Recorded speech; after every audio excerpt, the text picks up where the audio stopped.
What was Francis's life like in Cameroon? It was very tough, very, very tough. But I do believe that that was That's your foundation. regardless of what happened. I mean, if I have to go back, I swear to God, I will not choose that life. Your father was a street fighter. Is that kind of what drove you to the MMA? Is that what I mean? How? Because I mean, He was a multiple staff. He wasn't only that aspect. First of all, I love combat. Okay. Like at my very always you always. as far as I can remember, I always loved combat. You know, in Cameroon, the men's sport would be like soccer, football. Okay. And I was playing football because for us it's like culture. Right. You know, like you don't have to love football to play football. Right. It's like culture stuff. Everybody, every kid play football. But it wasn't my thing. My thing was fighting. How many brothers and sisters do you have? I have 3 brothers and 1 sister. I'm the second oldest, and then second older, and then my sister is the 4th out of 5. So, obviously in Cameroon, I'm assuming that you come from a working class family, that you guys had to work. You worked, if I'm not mistaken, in the salt mine as a child. No, it's sand mine. Sand mines, yeah.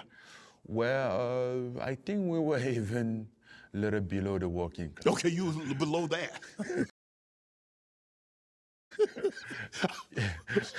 I don't quite know what below working class is, but okay, we'll go with that.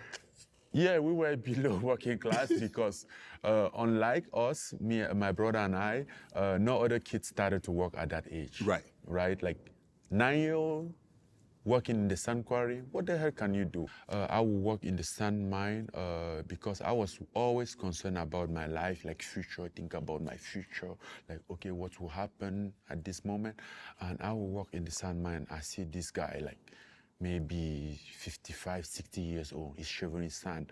I would look at him and then like have like, you know, feel weird, like this, you know, like have a goosebump, like shit. So if I don't do something, I'm gonna find myself here at 60 years or something. That's not going to happen. Right.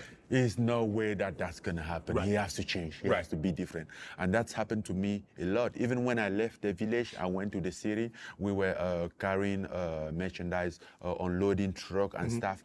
And there was still people older that was working that job. And now I'm like, man, so if I stay here, if I get settled, I might just end up like this guy, because this guy actually just think like, oh, okay, let's just do it, and then didn't think of tomorrow, and then year just go by. Right. He didn't realize. Right. Then now I'm like, no, I have to be awake. I have Right. to be awake. Notice the time going, and because this can end like this, I can find myself here Right. at this age. When my parents get divorced, I was 6 years old. Okay. So we started to live in different family. Like we're gonna go to this family member that will help take us for like maybe 6 months. And within these 6 months, maybe we will go to school and you will start a new school. So at 22 is when you first got into the combat, the boxing game. Yeah. And you're like, obviously you're beating up all the people in Cameroon. And he's like, okay.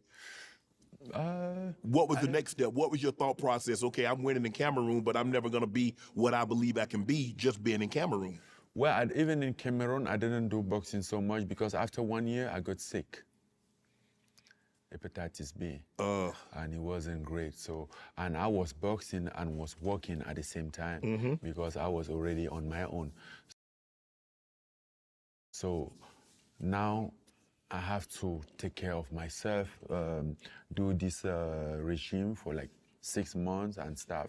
So I stopped boxing, and that was the moment that another like glass of cold water was thrown on my face. Like, look at the reality, and the reality was that I ain't going anywhere with this out here.